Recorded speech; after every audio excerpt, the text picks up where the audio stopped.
আলহামদুলিল্লাহ, পবিত্র মাহে রমজান মাস চলছে।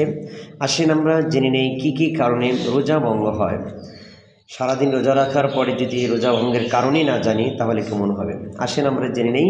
1 নম্বর হলো ইচ্ছাকৃতভাবে পানাহার করলে বা স্ত্রী সহবাস করলে।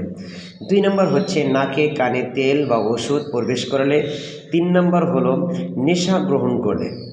4 নম্বর স্বেচ্ছায় মুখ ভরে বমি করলে। 5 নম্বর বমি গিলে ফেললে। 5 নম্বর মুখে বমি গিলে ফেললে। 6 নম্বর হলো কুলি করার সময় গলায় পানি প্রবেশ করলে। 7 নম্বর দাঁতে আটকানো কোনো খাবার ছোলা পরিমাণ হলে।